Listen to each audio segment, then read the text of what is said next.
ओम शांति। 4 अप्रैल 2026 की साकार मुरली। मीठे बच्चे अल्प और बे को याद करो तो रमणीक बन जाएंगे। बाप भी रमणीक है तो उनके बच्चे भी रमणीक होने चाहिए। आज बाबा प्रश्न पूछते हैं, देवताओं के चित्रों की कशिश सभी को क्यों होती है? उनमें कौन सा विशेष गुण है? उत्तर में बाबा कहते, देवताएं बहुत रमणीक और पवित्र हैं। रमणीकता के कारण उनके चित्रों की भी कशिश होती है। देवताओं में पवित्रता का विशेष गुण है, जिस गुण के कारण ही अपवित्र मनुष्य झुकते रहते हैं। रमणीक वही बनते जिनमें सर्व दैवी गुण है, जो सदा खुश रहते हैं। ओम शांति। आत्माएं और परमात्मा का मेला कितना वंडरफुल है। ऐसे बेहद के बाप के तुम सब बच्चे हो, तो बच्चे भी कितने रमणीक होने चाहिए। देवताएं भी रमणीक है ना, परंतु राजधानी है बहुत बड़ी। सब एक रस रमणीक हो नहीं सकते। फिर भी कोई कोई बच्चे बहुत रमणीक हैं जरूर। रमणीक कौन होते हैं? जो सदैव खुशी में रहते हैं, जिनमें दैवी गुण है। यह राधे कृष्ण आदि रमणीक है ना, उन्होंने बहुत बहुत कशिश है। कौन सी कशिश? कौन सी कशिश है? पवित्रता की, क्योंकि इन्हों की आत्मा भी पवित्र है तो शरीर भी पवित्र है। तो पवित्र आत्माएं अपवित्र को कशिश करती हैं, उन्हों के चरणों में गिरती हैं। कितनी उनमें ताकत है। भल सन्यासी हैं, परंतु वह देवताओं के आगे जरूर झुकते हैं। भल कोई कोई बहुत घमंडी होते हैं, फिर भी देवताओं के आगे अथवा शिव के आगे झुकेंगे जरूर। देवियों के चित्रों के आगे भी झुकते हैं, क्योंकि बाप भी रमणीक हैं, तो बाप के बनाए हुए देवी देवताएं भी रमणीक हैं। उनमें कशिश है पवित्रता की। वह कशिश उन्हों की अभी तक भी चल रही है। तो जितनी इनमें कशिश है, उतनी तुम्हारे में भी कशिश होनी चाहिए। जो समझते हैं हम यह लक्ष्मी नारायण बनेंगे, तुम्हारी समय की कशिश फिर अविनाशी हो जाती है। सबकी नहीं होती, नंबरवार तो है ना। भविष्य में जो उच्च पद पाने वाले होंगे, उनमें यहाँ ही कशिश होगी, क्योंकि आत्मा पवित्र बन जाती है। तुम्हारे में जास्ती कशिश उनमें है जो खास याद की यात्रा में रहते हैं। यात्रा में पवित्रता जरूर रहती है, पवित्रता में ही कशिश है। पवित्रता की कशिश फिर पढ़ाई में भी कशिश ले आती है। यह तुमको अभी पता पड़ा है। तुम उनके अर्थात लक्ष्मी नारायण के ऑक्यूपेशन को जानते हो। उन्होंने भी कितना बाप को याद किया होगा। यह जो उन्होंने इतनी रजाई पाई है, वह जरूर राजयोग से ही पाई है। इस समय तुम यह पद पाने के लिए आए हो। बाप बैठ तुमको राजयोग सिखलाते हैं, राजयोग सिखाते हैं। यह तो पक्का निश्चय कर यहाँ आए हो ना। बाप भी वही है, पढ़ाने वाला भी वही है, साथ भी वही ले जाने वाला है। तो यह गुण सदैव रखने चाहिए। सदैव हर्षित मुख रहो।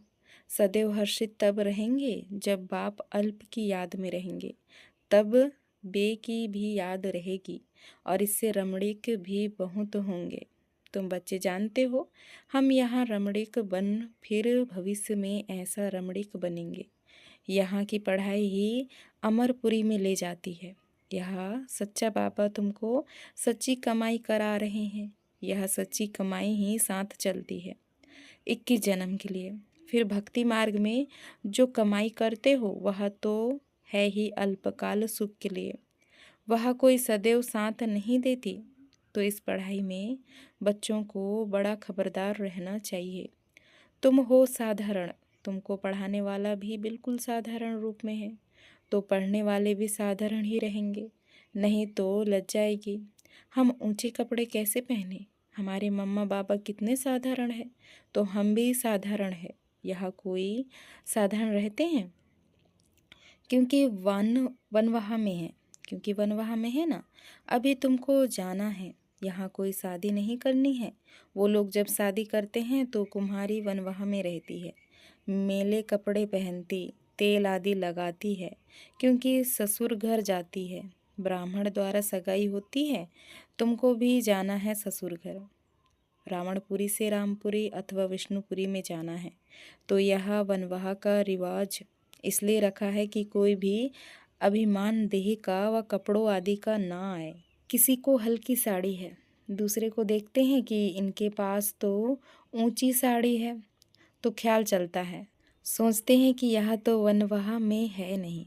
लेकिन तुम वनवाह में ऐसे साधारण रहते हुए कोई को इतना ऊंचा ज्ञान दो, इतना नशा चढ़ा हुआ हो तो उसे भी तीर लग जाए। भले बर्तन मांजते रहो व कपड़े साफ करते रहो, तुम्हारे सामने कोई आए तो तुम झट उनको अल्प की याद दिलाओ। तुमको वह नशा चढ़ा हुआ हो और सादे कपड़ों में बैठ किसी को नॉलेज देंगे तो वह भी वंडर खाएंगे, इनमें कितना उच्च ज्ञान है। यह ज्ञान तो गीता का है और भगवान का दिया हुआ है। राजयोग तो गीता का ज्ञान ही है। तो ऐसा नशा चढ़ता है जैसे बाबा अपना मिसाल बताते हैं। समझो हम बच्चों के साथ कोई खेल कर रहा हूँ, कोई जिज्ञासु सामने आ जाता है तो झट उनको बाप का परिचय देता हूँ। योग की ताकत, योग बल होने के कारण वह भी वहाँ ही खड़ा हो जाएगा, तो वंडर खाएगा कि यह इतना साधारण, इसमें इतनी ताकत। फिर वह कुछ भी बोल नहीं सकेगा, मुख से कोई बात निकलेगी नहीं। जैसे तुम वाणी से परे हो वैसे वह भी वाणी से परे हो जाएंगे। यह नशा अंदर में होना चाहिए। कोई भी भाई अथवा बहन आए तो उनको एकदम खड़ा करके विश्व का मालिक बनाने की मत दे सकते हैं। अंदर में इतना नशा होना चाहिए, अपनी लगन में खड़ा हो जाना चाहिए। बाबा सदैव कहते हैं, तुम्हारे पास ज्ञान तो है परंतु योग का जौहर नहीं है। पेवर्टी और ज्ञान में रहने से ही जौहर आती है। याद की यात्रा से तुम पवित्र बनते हो, ताकत मिलती है। ज्ञान तो है धन की बात। जैसे स्कूल में पढ़कर एमए बीए आदि करते हैं तो इतना फिर पैसा मिलता है, यहाँ की दूसरी बात है। भारत का प्राचीन युग तो मशहूर है, यह है याद। बाप सर्वशक्तिमान है तो बच्चों को बाप से शक्ति मिलती है। बच्चों को अंदर में रहना चाहिए। हम आत्माएं बाबा की संतान हैं, परंतु बाबा जितने हम पवित्र नहीं हैं, अब बनना है। अभी है एम ऑब्जेक्ट। योग से ही तुम पवित्र बनते हो। जो अन्य बच्चे हैं वह सारा दिन यही ख्यालात करते रहेंगे। कोई भी आए तो उनको हम रास्ता बताएं। तरस आना चाहिए, बेचारे अंधे हैं, अंधे को लाठी पकड़ा कर ले जाते हैं ना। यह सब अंधे हैं, ज्ञान चक्षु है नहीं। अभी तुम्हें ज्ञान का तीसरा नेत्र मिला है तो सब कुछ जान गए हो। सारे सृष्टि के आदि मध्य अंत को हम अभी जानते हैं। यह सब भक्ति मार्ग की बातें हैं। तुमको पहले भी पता था। क्या कि हेयर नो इविल, सी नो इविल। यह चित्र क्यों बना है? दुनिया में कोई भी इनका अर्थ नहीं समझते। तुम अभी जानते हो। जैसे बाप नॉलेजफुल है, तुम उनके बच्चे भी अब नॉलेजफुल बन रहे हो, नंबरवार पुरुषार्थ अनुसार। कोई कोई को तो बहुत नशा चढ़ता है, वह बाबा का बच्चा बनकर, और बाबा से पूरा वर्षा नहीं लिया तो बच्चा बनकर ही क्या किया। रोज रात को अपना पोता मेल देखना है। बाबा व्यापारी है ना, व्यापारियों को पोता मेल निकालना सहज होता है। गवर्नमेंट सर्वेंट को पोता मेल निकालना नहीं आता है, न वह सौदागर होते हैं। व्यापारी लोग अच्छा समझेंगे। तुम व्यापारी हो, तुम अपने नफ़े नुकसान को समझते हो। रोज खाता देखो, मुरादी संभालो। घाटा है व फायदा है। सौदागर हो ना, गायन है ना। बाबा सौदागर रत्नागर है, अविनाशी ज्ञान रत्नों का सौदा देते हैं। यह भी तुम जानते हो, नंबरवार पुरुषार्थ अनुसार। सब कोई सुरूढ़ बुद्धि नहीं है। एक कान से सुनते हैं फिर दूसरे से निकल जाता है, झोली में छेद से निकल जाता है, झोली भरती नहीं है। बाप कहते हैं धन दिए धन ना खूटे। अविनाशी ज्ञान रतन है ना। बाप है रूप बसंत, आत्मा तो है, उनमें ज्ञान है। तुम उनके बच्चे भी रूप बसंत हो। आत्मा में नॉलेज भरी जाती है, उनका रूप है। भल आत्मा छोटी है, रूप तो है ना। उनको जाना जाता है, परमात्मा को भी जाना जाता है। सोमनाथ की भक्ति करते हैं तो इतने छोटे स्टार की क्या पूजा करेंगे? पूजा के लिए कितने लिंग बनाते हैं, शिवलिंग, छत जितना बड़ा बड़ा भी बनाते हैं। यूं तो है छोटा परंतु मर्तबा तो ऊंच है ना। बाप ने कल्प पहले भी कहा था कि इन जब तप आदि से कोई प्राप्ति नहीं होती है। यह सब करते नीचे ही गिरते आ जाते हैं। सीढ़ी नीचे ही उतरते हैं। तुम्हारी तो अब चढ़ती कला है। तुम ब्राह्मण पहले नंबर के जिन हो। कहानी है ना, जिन ने कहा हमको काम नहीं देंगे तो खा जाएंगे, तो उनको काम दिया। सीढ़ी चढ़ो और उतरो, तो उनको काम मिल गया। बाबा ने भी कहा है कि यह बेहद की सीढ़ी तुम उतरते हो फिर चढ़ते हो। तुम ही फुल सीढ़ी उतरते और चढ़ते हो। जिन तुम हो, दूसरे कोई फुल सीढ़ी नहीं चढ़ते हैं। फुल चिड़ फुल सीढ़ी का ज्ञान पाने से तुम कितना उच्च पद पाते हो, फिर उतरते हो, चढ़ते हो। बाप कहते हैं मैं तुम्हारा बाप हूँ। तुम मुझे पतित पावन कहते हो ना, मैं सर्वशक्तिमान ऑलमाइटी हूँ, क्योंकि मेरी आत्मा सदैव 100% पवित्र रहती है। मैं बिंदी रूप अथॉरिटी हूँ, सब शास्त्रों का राज जानता हूँ। यह कितना वंडर है, यह सब वंडरफुल ज्ञान है। ऐसे कभी सुना नहीं होगा कि आत्मा में 84 जन्मों का अविनाशी पाठ है। वह कभी घिसता नहीं है, चलता ही आता है। 84 जन्मों का चक्र फिरता आता है। 84 जन्मों का रिकॉर्ड भरा हुआ है। इतनी छोटी आत्मा में इतना ज्ञान है। बाबा में भी है तो तुम बच्चों में भी है। कितना पाठ बजाते हैं। यह पाठ कभी मिटने का नहीं है। आत्मा इन आँखों से देखने में नहीं आती है बिंदी। बाबा भी कहते हैं मैं ऐसा बिंदी हूँ। यह भी तुम बच्चे अब समझते हो। तुम हो बेहद के त्यागी और राज ऋषि। कितना नशा चढ़ना चाहिए। राज ऋषि बिल्कुल पवित्र रहते हैं। राज ऋषि होते हैं सूर्यवंशी, चंद्रवंशी, जो यहाँ रजाई प्राप्त करते हैं, जैसे अब तुम कर रहे हो। यह तो बच्चे समझते हैं कि हम जा रहे हैं, खवैया के स्टीमर में बैठे हैं, और यह भी जानते हैं यह पुरुषोत्तम संगम युग है। जाना भी जरूर है पुरानी दुनिया से नई दुनिया में, वाया शांति धाम। यह सदैव बच्चों की बुद्धि में रहना चाहिए। जब हम सतयुग में थे तो कोई खंड नहीं था, हमारा ही राज्य था। अब फिर से योग बल से अपना राज्य ले रहे हैं, क्योंकि समझाया है योग बल से ही विश्व की रजाई पा सकते हैं। बाहुबल से कोई नहीं पा सकते। यह बेहद का ड्रामा है, खेल बना हुआ है। इस खेल की समझानी बाप ही देते हैं।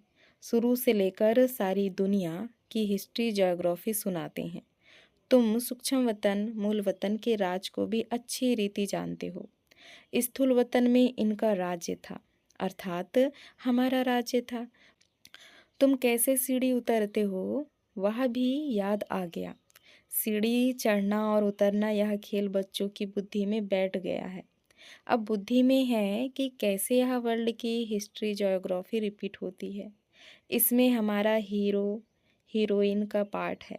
हम ही हार खाते हैं और फिर जीत पाते हैं, इसलिए नाम रखा है हीरो हीरोइन। अच्छा, याद प्यार लेते हैं। मीठे मीठे सिकल दे बच्चों प्रति माता पिता बाप दादा का याद प्यार और गुड मॉर्निंग। रूहानी बाप की रूहानी बच्चों को नमस्ते। हम रूहानी बच्चों की रूहानी माता पिता बाप दादा को याद प्यार और नमस्ते नमस्ते। शुक्रिया बाबा, शुक्रिया। धारणा के लिए मुख्य सार है। पहला पॉइंट, अभी हम वनवाह में हैं, इसलिए बहुत बहुत सावधान रहना है। कोई भी अभिमान देह का व कपड़ों आदि का नहीं रखना है। कोई भी कर्म करते बाप की याद का नशा चढ़ा रहे।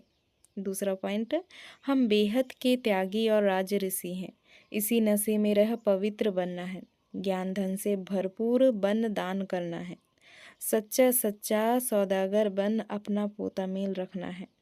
आज का वरदान है, स्वयं को सेवाधारी समझकर झुकने और सर्व को झुकाने वाले निमित्त और नरमचित्त भव। विस्तार है, निमित्त उसे कहा जाता जो अपने हर संकल्प व हर कर्म को बाप के आगे अर्पण कर देता है। निमित्त बनना अर्थात अर्पण होना, और नरमचित्त वह है जो झुकता है। जितना संस्कारों में संकल्पों में झुकेंगे उतना विश्व आपके आगे झुकेगी।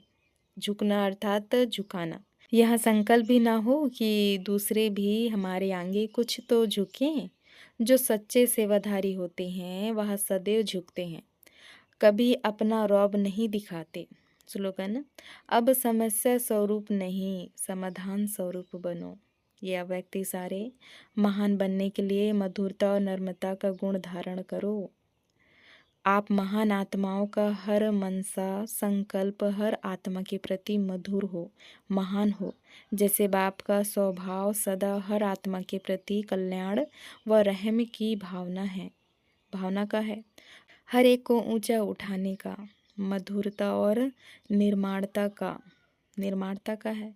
ऐसे अपना स्वभाव बना। अगर तेज बोलने का, आवेश में आने का स्वभाव है तो यह भी ब्राह्मण जीवन में बहुत बड़ा विघ्न है।